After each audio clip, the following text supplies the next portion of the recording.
Union BNP অঙ্গ সংগঠন কর্তৃক আয়োজিত বৈষম্যবিরোধী ছাত্র আন্দোলনে যারা নিহত হয়েছেন, আহত হয়েছেন, পঙ্গু হয়েছেন, তাদের জন্য আজকে এই দোয়া ও মিলাদ মাহফিলে সম্মানিত সভাপতি উপস্থিত আছেন বিএনপি আমাদের 3টে ইউনিয়ন, সাভার থানা, সাভার পৌরসভা এবং আশুলিয়া থানা বিএনপি অঙ্গ সংগঠনের বিভিন্ন পর্যায়ের নেতৃবৃন্দ, উপস্থিত এলাকা মুরব্বিয়ান, উপস্থিত ভাই বোনেরা এবং যারা অন্যান্য এলাকা থেকে আজকে এখানে অনুষ্ঠানে সমবেত হয়েছেন এবং বাড়িতে বসে যারা আমার বক্তব্য শুনছেন, আসসালামু আলাইকুম। প্রথমে আমার ভালো লাগছে যে অনেকদিন পরে এলাকায় আসলাম এবং একটি সুন্দর মঞ্চে এরকম সুন্দরভাবে সাজানো একটা মঞ্চ এবং প্যান্ডেল তারা তৈরি করেছে, যেটা অনেক আগে হয়তো এরকম দিয়ে একটা হয়েছে কিনা আমার মনে নাই, কিন্তু সাম্প্রতিককালে কোথাও এইভাবে সুন্দর করে প্যান্ডেল মঞ্চ তৈরি করে কোনো অনুষ্ঠান আমরা এই 5 তারিখে করা হয় না। এটা খুবই ভালো লাগছে এবং আরো ভালো লাগছে আমাদের তো ইয়াং জেনারেশনের সংখ্যা অনেক বেশি। আমরা যেসব জায়গায় যাই সেখানে নতুন প্রজন্মে যাদের বয়স 15 বছর, 20 বছর, 25 বছর, 30 বছর, এদের সংখ্যা বেশি। কিন্তু আজকে কিন্তু এই এলাকায় অনেক মুরব্বী আসছেন এবং এটা বোঝাই যাচ্ছে তারা অনেক আগ্রহ নিয়ে উদ্গ্রীব হয়ে আছে যে তাদের প্রিয় নেতাকে দেখার জন্য, কেন অনেকদিন পরে তারা সামনাসামনি আমাকে দেখছেন আর তার মুখ থেকেও কিছু গুরুত্বপূর্ণ দেশের অবস্থা, এলাকার অবস্থা সম্বন্ধে কিছু মূল্যবান কথাও তারা শুনতে চান। আমি হয়তো খুব বেশি কথা বলবো না, কিন্তু কিছু মূল্যবান কথা আপনাদের উদ্দেশ্যে আমি বলতে চাই, সেই জন্যই উঠে দাঁড়িয়েছি। এবং আমরা জানি যে আপনারা যেসব কথা, সমস্যার কথা, যেটা আপনারা আশা করছেন নেতা হিসেবে ডাক্তার সালাউদ্দিনের কাছে, আপনাদের বেশিরভাগ আক্ষেপে, দুঃখের, কষ্টের কথা হয়তো আমি আজকে বলতে পারবো, অপেক্ষা করেন। প্রথমে আমি কৃতজ্ঞতা প্রকাশ করছি যে আমরা যারা বিএনপি নেতৃবৃন্দরা সারা বাংলাদেশে আন্দোলন সংগ্রাম করে যে কাজটি করতে পারি নাই, আজকে কচি কচি ছাত্ররা বুকে তাজা রক্ত দিয়ে, জীবন দিয়ে আন্দোলন করে দেখিয়ে দিল কিভাবে একটি জালিম সরকারকে বিদায় করতে হয়। এবং অকুত ভয়, আজকে মারা যাচ্ছে 100, কালকে মারা যাচ্ছে 50, আন্দোলন কিন্তু কমছে না। এবং তারা শপথ নিয়ে বেরিয়েছে যে এই সরকারকে বিদায় না করা পর্যন্ত আমরা ফিরে যাব না, তুমি যতই গুলি করো তোমার এইবার দেশ থেকে পালাইতে হবে এবং তোমার আন্ডারে আর এই দেশ থাকবে না। এবং সেই কাজটা কিন্তু হয়েছে এবং আমি তাদেরকে কৃতজ্ঞতা জানাই যারা শহীদ হয়েছে। আমি বিশ্বাস করি মহান আল্লাহ তাআলা তাদেরকে বেহেশত নসিব করেছে। যারা আহত হয়েছে তারা অনেকে বাড়ি ফিরে গেছে এবং যারা এখনো যায় নাই ইনশাআল্লাহ খুব শীঘ্র বাড়ি ফিরে গিয়ে তারা স্বাভাবিক কাজকর্মে ফিরে যাবে। তাদেরকে আমরা স্যালুট জানাই। আমরা এত বছর রাজনীতি করে যেটা পারি নাই, তারা অল্প দিন আন্দোলন করে সেটা আমাদের দেখিয়ে দিল যে আন্দোলন কিভাবে করতে হয়, কিভাবে জীবন বাজি রেখে যুদ্ধ করে আন্দোলনে সফল হতে হয়। এটা আমার বলতে আপত্তি নাই, স্বীকার করতে আপত্তি নাই। তাদের কাছ থেকে দেখলাম, শিখলাম, ইনশাআল্লাহ আমরা এটা মনে রাখবো। আর একটি কথা হলো যে আপনি দেখেন আমরা এইসব আন্দোলন করে আমার নামে 53টি মামলা, আমি তিনবার, একবার 12 সালে, একবার 13 সালে, একবার 15 সালে কিন্তু 3বার জেল কেটেছি। এখানে অনেকে আছেন আপনারা জেল কেটেছেন এবং আমি নিশ্চিত মঞ্চে যারা বসে আছে এরা 5টা, 10টা, 15, 20টা মামলা আসামি, এর নিচে কোনো মামলা নাই আমি নিশ্চিত। একটি সরকার এমন সুন্দরভাবে সাজিয়ে গুজিয়ে দেশ পরিচালনা করছে। আমরা একসময় জানতাম যে নির্বাচনের মাধ্যমে সরকার পরিবর্তন হয়, কিন্তু এই জালিম সরকারের কাছে শিখলাম যে নির্বাচন, আন্দোলন কোনো কিছু করে সরকার পরিবর্তন করা যাবে না। আমি ক্ষমতায় বসছি তো বসছি, যতদিন জীবিত থাকবো আমি প্রধানমন্ত্রী থাকবো, আমার দলই ক্ষমতায় থাকবো, আর কাউকে ক্ষমতায় আসতে দেওয়া হবে না। আমরা যারা বাধ্য হয়ে পলায়ে থাকতাম, পলায়ে থেকে নামাজ পড়ে আল্লাহর কাছে দোয়া করতাম, কান্নাকাটি করতাম যে আল্লাহ কত জালিম সরকারকে তুমি বিদায় করেছো, তোমার ক্ষমতা তুমি কি পারো আমরা জানি, আমরা যারা মুসলমান। কিন্তু এই জালিম সরকারকে তুমি কবে নিবা? আমরা দোয়া করেছি, আপনারা দোয়া করেছেন। আল্লাহ মনে মনে বলেছে, মুচকে এসে বলেছে অপেক্ষা করো, অপেক্ষা করো। আগে যদি তাকে সরাইতো তাহলে এই শাস্তি হইতো না, ওনা হয়তো পালিয়ে যাইতে হইতো না। এমনই অপরাধ, এখন এমনই অন্যায় করেছে। আল্লাহ কইছে তুই অনেক করছো, এবার থেকে দেশ থেকে জায়গা, এ দেশে মানুষকে আর তোর মুখ দেখতে চায় না। এবং দেখেন আল্লাহ বিচার কিন্তু আল্লাহ করছে। আমরা অনেক সময় মনে করি সব বিচার মারা যাওয়ার পর পরকালে হয়, সেখানে দুযোগ বেহেশতে হিসাব হয়। কিন্তু কিছু কিছু বিচার যেই কালে হয় তার শ্রেষ্ঠ উদাহরণ কিন্তু শেখ হাসিনা বিদায়, শেখ হাসিনা পলায়ন। এটা আমাদের ইতিহাসের শিক্ষা, যে মনে রাখতে হবে যারা বেশি বাড়াবাড়ি করবে তাদের শিক্ষা কিন্তু ওই দুনিয়াতেই তাদের কিন্তু বিচার করতে হবে। এবং আমি আরেকটা পরিসংখ্যান আপনাদের দিই, শেখ হাসিনা পালিয়ে যাওয়ার পরে এই সাভার নির্বাচনী এলাকাতে, এই সাভার পৌরসভায় বাইপাইলে শেখ হাসিনা দেশ থেকে চলে গেছে, তারপরও পুলিশের সাথে এবং আওয়ামী লীগের নেতৃবৃন্দের গুলিতে এই শহরে 70-80 জন ছাত্র জনতা শ্রমিক মারা গেছে, যেটা বাংলাদেশে কোনো উপজেলায় একদিনে মারা যায় না। এখনো আমরা তালিকা করছি, আজকেও আমরা এখানে যারা আহত হয়েছেন এরকম 5-7 জন 10 জনকে আমরা একটু কথা বলবো এই জনসভা পরে। এবং আমরা বিভিন্ন জনের বাসায় গিয়েছি, এবং কি নির্মম দেখেন, পুলিশ গুলি করে 6 জনকে মেরে ফেলছে, তারপরে সেই 6 জনকে ভ্যান গাড়িতে তুলে আগুন দিয়ে জ্বালাই দিচ্ছে, তাদের লাশের চিহ্ন থাকবে না। একটা মুসলমান এই কাজ করতে পারে? আপনি একজন বড় কর্মকর্তা, এটা আপনার দায়িত্ব। এই শপথ নিয়ে আপনি চাকরি করতে আসছেন, আপনি নাকি ঢাকা ইউনিভার্সিটি থেকে মাস্টার ডিগ্রি পাস করছেন। অলরেডি সে গ্রেপ্তার হয়েছে এবং তার বিচার কিন্তু হবে, অপেক্ষা করেন। একটা পুলিশ অফিসার এই কাজ কিন্তু করতে পারে না। এবং আপনারা, আমি নিশ্চিত এই সরকারে 18 মাসের মধ্যে তার বিচার শুরু হবে এবং বিচার শেষ হবে। অতএব যারা নিজেদেরকে বীর বাহাদুর মনে করত তাদের পরিণতি আমরা দেখেছি, এবং ইনশাল্লাহ এদের বিচার আমরা খুব শীঘ্রই দেখতে চাই। একটু প্রাসঙ্গিক দুর্গাপূজা সম্বন্ধে বলি, কারণ 13 তারিখে তাদের দশমী। এই বাংলাদেশে একটা জিনিস দেখেছি, যখনই দেশের ক্রাইসিস অবস্থা, সরকারের পরিবর্তন হয়, তখন কেন যেন এই হিন্দুদের উপর খালি আক্রমণ হয়। আর এই আক্রমণের দোষ খালি বিএনপি গাড়ি চাপায়, বিএনপি নাকি করছে, বিএনপি নাকি চড়ছে। আরে ক্ষমতা আওয়ামী লীগ, পূজা মণ্ডপে কি হইলো, আমরা আছি পলায়া, এটা বিএনপি করছে, বিএনপি করছে।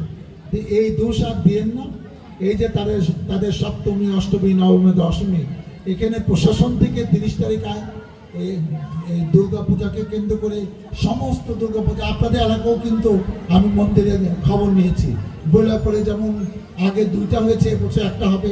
এই কুন্ডাতে কয়েকটি, পাড়াতে 6টি আছে, এই সাদাপুরে একটি, চাকুরিতে একটি, গত বছর 10টি হয়েছে, এবছর নাকি 9টা পূজা মণ্ডপ হবে। তা আমি যেটা বলতে চাচ্ছি, হিন্দু মুসলমান খ্রিস্টান ভাই ভাই, এটা একটা সাম্প্রতিক দেশ। এখানে কিন্তু তাদের ধর্ম তারা পালন করে। আমরা ঈদের নামাজ পড়ি, আমরা সবাই বরাত করি, ঈদের নামাজ পড়ি, রোজা রাখি। আমাদের ধর্ম আমরা যদি শান্তিতে আমাদের ইচ্ছা মতো উদযাপন করতে পারি, তাহলে হিন্দুদেরটা হিন্দুরা করবে, সেখানে তো বাধা দেওয়ার কিছু নাই। হ্যাঁ, কিছু লোক বাধা দেওয়ার পরিকল্পনা করতে পারে, কিছু লোক আবারও হুমকি টুমকি দিতে পারে, কিছু লোক চাঁদাবাজির চেষ্টা করতে পারে। সেই কাজগুলো যদি না করতে পারে, সরকারের দায়িত্ব পালন করবে। প্রশাসনকে বলা হয়েছে প্রত্যেক ইউনিয়নে একজন করে এসআই কিংবা এএসআই দায়িত্বপ্রাপ্ত থাকবে, তার নাম্বার আপনারা 30 তারিখ জেনে যাবেন।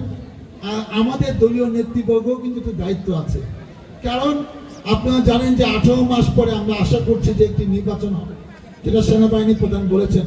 সরকার স্পষ্ট করে বলে নাই, কিন্তু এটাও সরকার 2-1 মাসের মধ্যে স্পষ্ট করে দিবেন। অতএব আমাদের কিন্তু ভোটে পাশ করতে হবে। এই আগের মতো দিনের ভোট রাখতে সিল সাপোর্ট দিয়া, ক্যাডার দিয়া, এই মোটরসাইকেল দিয়া এই নির্বাচন কিন্তু বাংলাদেশে হবে না। অতএব ভোটে পাশ করতে হলে সবাইকে নিয়ে এমন কাজ করতে হবে যেন মনে করে যে না, এটা নতুন সরকার, নতুন নেতৃত্ব, নতুন মানুষ, নতুন কিছু সমাজের জন্য, মানুষের জন্য কাজ, এগুলা কিন্তু আমাদেরকে করতে হবে। তা না হলে আওয়ামী লীগের সাথে বিএনপির পার্থক্য কি, এইটা 1.5 বছরে আমরা বুঝিয়ে দিব যে বিএনপি কি করে, কি পারে, আর আওয়ামী লীগ কি করেছে, কি পারে না। আমি 2 দিন আপনাদের বুথের সংসদ সদস্য হয়েছি, আমার মনে আছে আমরা কি করতাম, স্পোর্টসে আসতাম তখন কোনটা স্কুলের সমস্যা কি, হ্যাঁ ভবন করতে হবে, ঘোষণা দিতাম 6 মাস 1 বছর পরে ভবন হতো। শিক্ষক নিয়োগ দিতে হবে, আচ্ছা ব্যবস্থা করেন। আপনার বেঞ্চ লাগবে, আচ্ছা ব্যবস্থা হবে। আমরা এইসব কিনে ঘোষণা দিতাম। এবং আমরা আওয়ামী লীগের সময় দেখলাম যে 5 পাস করে নাই সে বলে স্কুলের সভাপতি, যে 8 পাস করে নাই সে বলে কলেজের সভাপতি, যে জীবনে কোনদিন নামাজ পড়ে না সে বলে মসজিদের সভাপতি। আল্লাহ মসজিদের টাকা পয়সা যারা খাইছে, এই স্কুলের টাকা পয়সা জমি জমা যারা দখল করছে, আপনি ভাইবেন না তারা শান্তিতে থাকবে? তাদের খবর আপনারা তো জানেন। সময় মতো বললেন আমরা কি ব্যবস্থা নেই? এইসব শিক্ষা প্রতিষ্ঠান জনগণের টাকায় কেউ জমি দান করছে, মানুষের টাকা দিচ্ছে, সেটা দিয়ে আস্তে একটা একটা ভবন হয়েছে, পরে সে সরকার দায়িত্ব দিছে। এই নতুন ভবনটা হয়েছে না, প্রথম যখন হয়েছে অনেক আগে, সেই সব প্রতিষ্ঠান যারা ধ্বংস করছে, ওই শিক্ষা মাস্টার যদি আওয়ামী লীগ করছে, সেই সবের বিচার কি হবে না? আমরা সেগুলাও লক্ষ্য রাখবো। এখন প্রতিষ্ঠানগুলো আপনাদের সকলের সহযোগিতার জন্য ভালোভাবে চলে, সেটা আমরা খেয়াল রাখবো। আর পূজা মণ্ডপে যারা বাধা দিবে, পূজা করতে হবে, তাদের ব্যাপারে কোনো ছাড় দেওয়া যাবে না। আমিও কিন্তু এই পূজা মণ্ডপ ভিজিট করতে আসবো। আমি সকলের সহযোগিতা যাচ্ছি, আপনারা আমাদেরকে সাথে নিয়ে কিন্তু এই কাজগুলো করবে। আর একটা ইম্পর্টেন্ট কথা বলতে চাই, যে কথাটা সবাই বলেছে, এটা আপনাদের জন্য খুবই ইম্পর্টেন্ট। সেটা হলো আওয়ামী লীগের কিছু চেলা চামড়া এরা মনে করতেছে যে আমাকে তো এখনো কিছু পিটায় নাই, আমাকে এখনো মামলা দেয় নাই, তা আমরা আস্তে আস্তে বিএনপি কিছু নেতা কর্মীর সাথে আস্তে আস্তে মিশে আমরা এগুলোকে এখন বিএনপি করব। এবং আমি খালি বলি যে ভাই, আপনাদের মাথায় যে বুদ্ধি আছে, ব্যবসা বুদ্ধি, দুষ্ট বুদ্ধি, চাঁদাবাজির বুদ্ধি, হামলা বুদ্ধি, এগুলো বিএনপি নেতা কর্মীদের মাথায় নাই। আমাদের লোকগুলাকে নষ্ট করলেন না। আপনারা এখনো আছেন, এরা কেঁপে গেলে কিন্তু এলাকা থাকতে পারবেন না। আর একটা জিনিস আমি সতর্কতার সাথে বলি, আমি নিশ্চিত এমপি নির্বাচনের আগে কোন দল ক্ষমতায় না আসবে, পৌরসভা নির্বাচন হবে না, ইউনিয়ন পরিষদ নির্বাচন হবে না, উপজেলা নির্বাচন হবে না। অতএব আপনারা যারা বনগাঁ ইউনিয়নের চেয়ারম্যানের ক্যান্ডিডেট আছেন, হবেন, একাধিক ক্যান্ডিডেটের নাম আমি শুনতেছি, সেটা আমি বলার জন্য আমার কথা না। আমার যেটা কথা, আপনি এলাকা গুছাইতেছেন, আবার গুছাইতে গুছাইতে আওয়ামী লীগের লোককে সাথে নিয়ে গুছাইতেছেন। এই কাজটা করেন না, কেন আপনি যে গুছাইতে গুছাইতে কোন পর্যন্ত হাত দিচ্ছেন এটা জনগণ দেখতেছে। আপনারও তো ভোটে পাস করতে হবে। এগুলা করলে জনগণ মনে রাখবে যে ভাই আপনি এমনই গুছাইছেন আওয়ামী লীগের লোক সহ, এবার আমরাও ভোটের সময় গুছাই গুছিয়ে আপনারা ভোট দিবেন। পাশাপাশি অন্যান্য দলের নেতৃত্বরা এত ব্যবসা দরকার নাই। 15 বছর 17 বছর ব্যবসা ছিল না, আমরা চলছি না, আমরা বেঁচে আছি না। আপনারাও ব্যবসা চিন্তা বাদ দেন, আগে বেঁচে থাকেন। আমরা যেহেতু আল্লাহ হায়াত দিছে দেখে কোনো বেঁচে আছি, এই দলটা একটাবার ক্ষমতায় আসুক। আপনারা একটাবার ভাবেন, আমাদের প্রিয় নেত্রী এই যে কথা বললেন যে শহীদ রাষ্ট্রপতি জিয়াউর রহমান এমন সময় একটা দল বানাইছে, আজকে সবচেয়ে জনপ্রিয় সারা বাংলাদেশে, প্রতি ঘরে ঘরে, প্রতি পাড়ায় পাড়ায়, মহল্লা মহল্লায়, গ্রামে গ্রামে বিএনপির কথা মানুষ বলতেছে।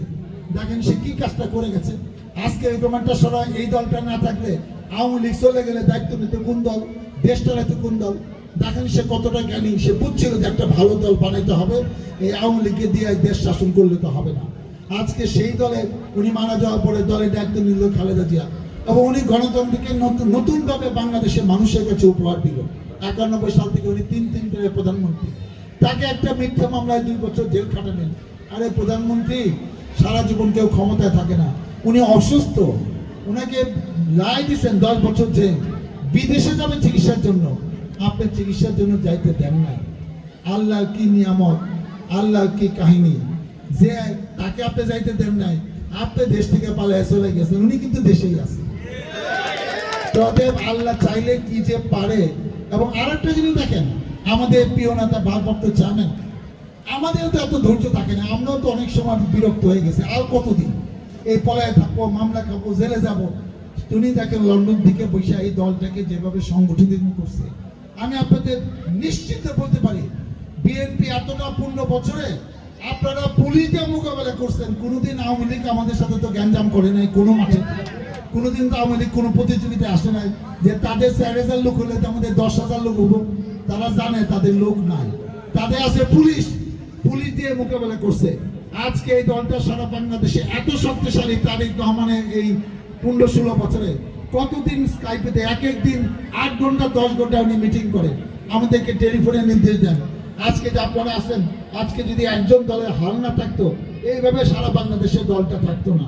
আজকে এরা আন্দোলন করছে, কিন্তু মানুষ যে তাদের প্রতি অসন্তুষ্ট, পুঞ্জিবুদ্ধি ক্ষোভ, এটা তো বিএনপি কারণে হয়েছে। কেন হাজার হাজার লক্ষ লক্ষ মামলা দিচ্ছেন, জেল খাটছেন। আজকে সেই ফসলটা তাদের নেতৃত্ব হয়েছে, তাদেরকে আমরা সেলুট জানাই, তাদেরকে মূল্যায়ন করা হবে।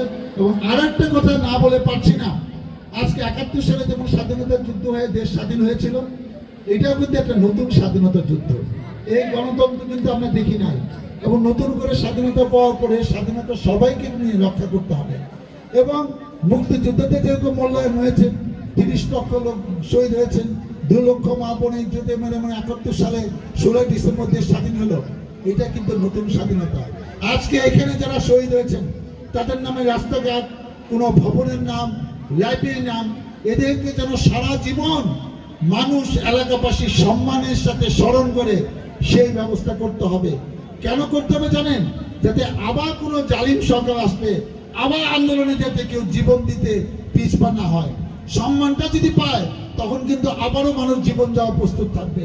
তাদের কথা ভুলে গেলে চলবে না। তাদেরকে সম্মান আপনারা দিবেন, আমরা দিব, এলাকাবাসী দিব। তাদের কথা সারা জীবন মনে রাখার ব্যবস্থা করতে হবে। কয়টা টাকা দিল, সরকার কি অনুদান দিল, সেটা বড় কথা না। তাদের নামে এমন কিছু করতে হবে যেটার জন্য তাদের নাম সারা জীবন মনে থাকবে। আজকে বনগাঁ আর একটা বাবা বলেছে, এখানে অনেক হাউজিং আছে, হাউজিং দিয়ে ব্যবসা বৈধ অবৈধ দুইটাই হয়, এবং এখানে অত্যাচারটা বেশি হয়েছে, এতে কোনো সন্দেহ নাই। এবং কিভাবে হয়েছে সেটা আমি জানি। কিন্তু এখন থেকে হাউজিং ব্যবসা যারা করেন তাদেরকে আমি সতর্কতার সাথে বলছি, বৈধভাবে লিগালি করেন, কাগজ দেখে জমি কিনেন। আন্দাজে জমি কিনা কাউকে আপনি জোর করে করবেন, এটা এই সময় বিএনপি তো 18 মাস পরে আসবে ইনশাল্লাহ আপনাদের ভোটে, আমি আশা করছি। কিন্তু তার আগে তো আমরা সবাই আছি, আমরা সবাই মিলে প্রতিহত করবো। এই দুর্নীতি হবে না। আর অন্যরা যেটা বলছে, আর যাদেরকে জুলুম করা হয়েছে, সেটাও দল আসলে আমরা সেগুলো পর্যায়ক্রমে সেই জমিও আমরা ইনশাল্লাহ উদ্ধার করে দিব। জুলুম অত্যাচারের দিন শেষ। আমরা যে স্টাইলে আগে রাজনীতি করতাম, যেখানে যাব তাদের সমস্যার কথা বলবো, তাদের সাথে বসে সেই রাস্তাঘাট করবো। সেই সব নিয়ে আপনাদের যে রাস্তা, যেটা এখান থেকে একদম বনগাঁ পর্যন্ত দীর্ঘদিন অবহেলিত, আপনি ভুলে গেছেন যে কুন্ডার সাথে এই যে ব্যারাক গান্ধীর যে ব্রিজ, এটা আমি কিন্তু যখন এমপি তখন করেছিলাম। সংসদে একদিন একটা কথা বলার সুযোগ পাইলাম, এই ব্রিজের কথা বললাম। জিল্লুর রহমান সাহেব তখন এই স্থানীয় সরকার মন্ত্রী, উনি বলল, এমপি সাহেব আমরা যদি টাকা পাই তাইলে আপনার ব্রিজটা করে দিব। আমি আবার একটা সম্পূরক প্রশ্ন বলছিলাম যে দেখেন, আপনার কাছে কত টাকা আছে আমি জানি। আজকে আপনি সরকারি দলের মন্ত্রী, আমি আজকে বিরোধী দলের এমপি। এই ব্রিজ না হলে আমাদের এলাকার লোকজন মনে করবে যে আমি বিরোধী দলে বিএনপি এমপি দেখে আপনি আমার ব্রিজটা করে দেন নাই। তখন জিল্লুর রহমান সাহেব হেসে বলল, ঠিক আছে ডাক্তার সালাউদ্দিন সাহেব, আপনার ব্রিজ আমরা খুব শীঘ্র করে দিব। এইটা সেই ব্রিজ, কুন্ডা ব্যারাক গান্ধীর যে ব্রিজ হয়েছে। আমি আপনাদের কথা দিলাম, আপনাদের অত কিছু সমস্যা নাই। এই রাস্তাটা বনগাঁ ইউনিয়নের প্রথম যে কাজটা আমরা ইনশাল্লাহ যখন সুযোগ পাবো করবো, এই যে কুন্ডা বলিয়াপুর থেকে যে রাস্তা, একদম গাড়ি নিয়ে যেন ডাটে ফাটে আমরা বনগাঁ পর্যন্ত যাইতে পারি, আমরা বাস নিয়ে যেন যাইতে পারি, সেই ব্যবস্থা আমরা ইনশাল্লাহ করবো। পরিশেষে আপনাদের কাছে দোয়া চাই, অতীতে কোনো ভুল বাধ্য হলে সেটা আপনারা ক্ষমা করে দিবেন। এখনো যে 15 বছর 16 বছর আপনারা, আমরা যারা বেঁচে আছি, আমরা যেন এই সুফলটা পাই। আমাদের সুফল মানে কি? জনগণের জন্য কাজ করা, আপনাদের উন্নয়ন করা, আপনাদের সমস্যা নিরসন করা। সেটা তো একটা ম্যান্ডেট লাগবে, ভোট না পেলে তো হবে না। আমরা আপনাদের ভোটে নির্বাচিত হয়ে আপনাদের জন্য কাজ করতে চাই, আগের মতো আপনাদের পাশে থাকতে পাই, যাতে আপনারা বলতে পারেন যে 17 বছর কষ্ট ছিলাম, এখনো আমরা কষ্ট নাই, এখন বনগাঁ ইউনিয়ন শহর হয়ে গেছে। এইটাই আমার লক্ষ্য। আপনাদের সকলে দোয়া নেওয়া, আমরা যেন আপনাদের পাশে থাকতে পারি। মহান আল্লাহ তাআলা আমাদের যেন সেই তৌফিক দেন। আজকে আমাদের কিছুদিন আগে আমাদের সেক্রেটারি দলের হাফিজ ভাই, অনেক পরীক্ষিত ত্যাগী নেতা ছিলেন, উনি কিছুদিন আগে মারা গেলেন ক্যান্সারে। এবং সেকেন্ডার ভাই, যার কথা না বললেই নয়, যা বয়স 70 বছর 75 বছর পড়ো যেভাবে দৌড়ে আসতো আমার বাসায় চাকুলিয়া গেলে মনে হতো যে ওনার থেকে বেশি বিএনপিকে কেউ ভালো না। আজকে সেই লোকটা যদি দেখতে পারতো যে আজকে শেখ হাসিনা পলায় গেছে, সব বিএনপির লোকটা একটা মাঠে আছে, এই মঞ্চে বক্তব্য রাখতেছে, তার থেকে বেশি খুশি আর কেউ হতো না। আজকে এই যে ফরিদ আমাদের দুবাই থাকতো, আমি 2-3 বার তার সাথে আমার আমেরিকা যাওয়া পথে দুবাই হয়ে গেছি, আমাদের জন্য কি সেবাটা করছে। আজকে এইসব নেতৃবৃন্দ আমাদের পাশে নাই। জানি না আমরা এই ইলেকশনের আগে আরো কে কে হারাবো, মহান আল্লাহ তাআলা আমাদের সবাই হায়াত দেন। আর একটা আমরা সবাইকে নিয়ে ঐক্যবদ্ধভাবে এই আন্দোলন সংগ্রাম নির্বাচন করে একটা শান্তির বনগাঁও আপনাদের উপহার দিতে চাই। এই প্রত্যাশা ব্যক্ত করে আমি আমার বক্তব্য শেষ করছি। আল্লাহ হাফেজ। বাংলাদেশ জিন্দাবাদ। মামু ভাইকে তার মূল্যবান বক্তব্য দেওয়ার জন্য